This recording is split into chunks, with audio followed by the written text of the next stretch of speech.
Oh, yeah, ladies and gents, and welcome to Zanshin Blades. Now, this is just going to be a very short video, and I'm just going to showcase to you the upcoming reviews that we're going to be doing. This is primarily going to be about Jaku and the products that they offer and my experiences with them. When I initially ordered my first sword off them, it was called the Jaku Fast Cutting Katana.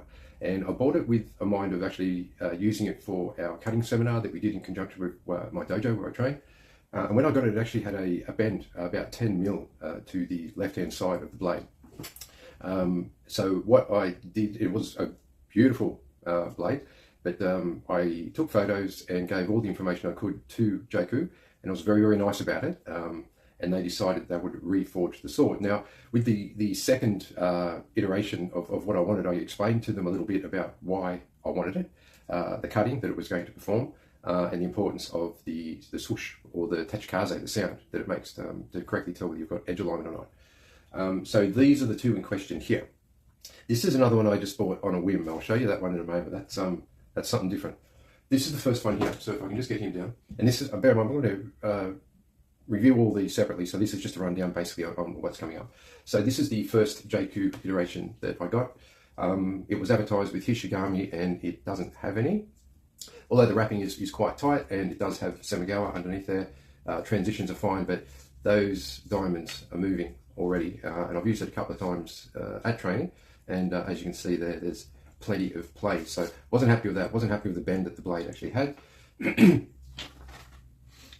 The say we'll go into, they're a bit light for my liking, but it's still a quality product.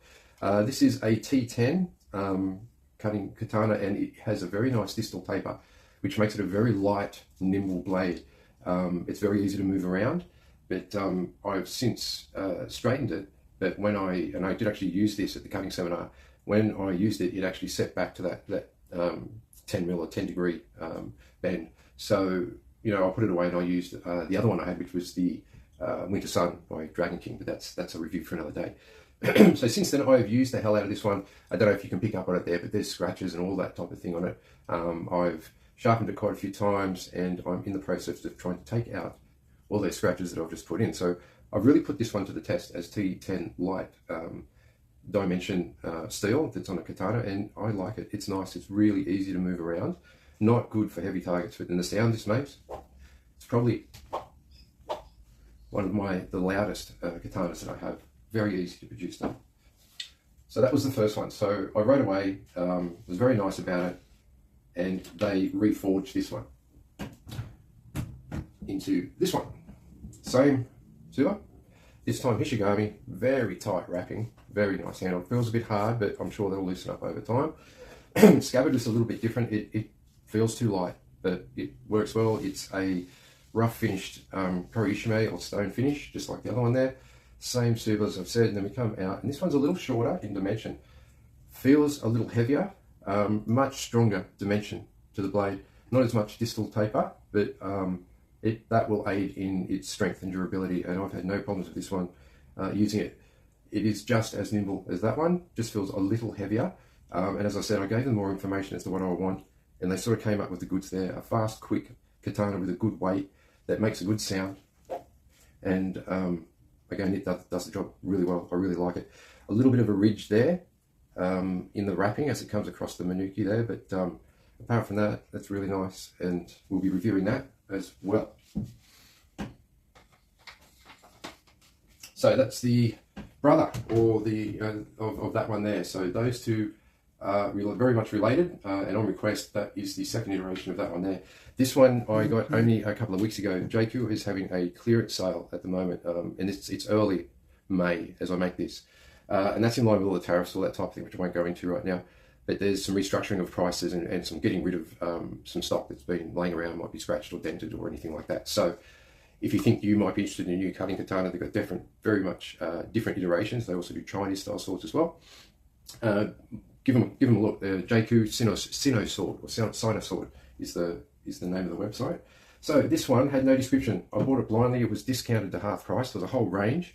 I think the clearance sale has actually ended, but now there's just discounted range that they're showing on their website.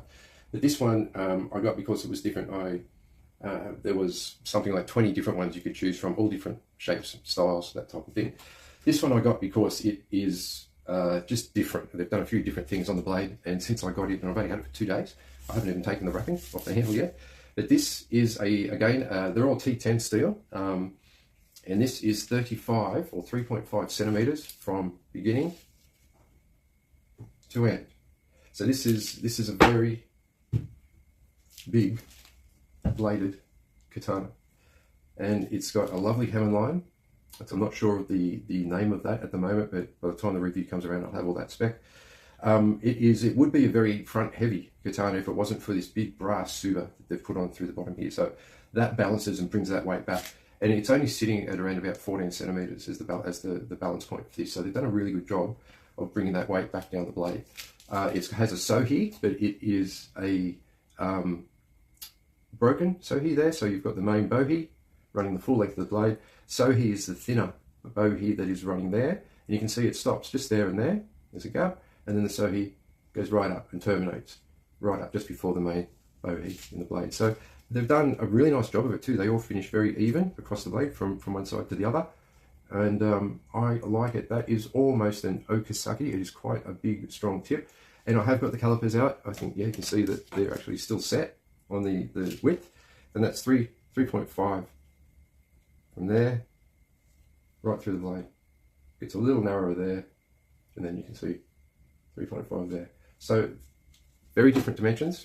30 centimeters, that's probably about a 9.5 sun handle. But again, Hishigami, it is tightly wrapped, even though I haven't taken that plastic off yet. And I like it. I haven't cut with it yet. Like I said, I've only had it for a couple of days. But there's no visible scratches, dents, anything like that that's going on with it. And it is not probably the longest blade I have, but it is certainly the widest, beefiest blade. And it feels good.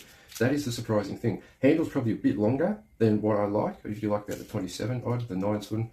But that is really well balanced. It does make a bit of a noise if you can hear it past the crackling there. So the Tachikaze is present, and I can't wait to cut this one. This is really good. So Jaku Sinnoh Swords, they are putting out good products. Functional katanas is what they say, and they do listen. And look, if you're nice, use your manners, just talk politely and ask direct questions as to what you would like. They are more than happy to send you feedback, suggestions, answer your queries. I would rank their customer service and their ability to get back to you and answer questions among the top that I've experienced. As soon as I put this to them about the bend and the blade, they had no qualms in reforging it and making it to in a more specced out fashion as to what I wanted. So I do recommend them, guys, and we've got 3 of their katanas coming up for review very soon. So stay tuned, keep swinging, and bye for now.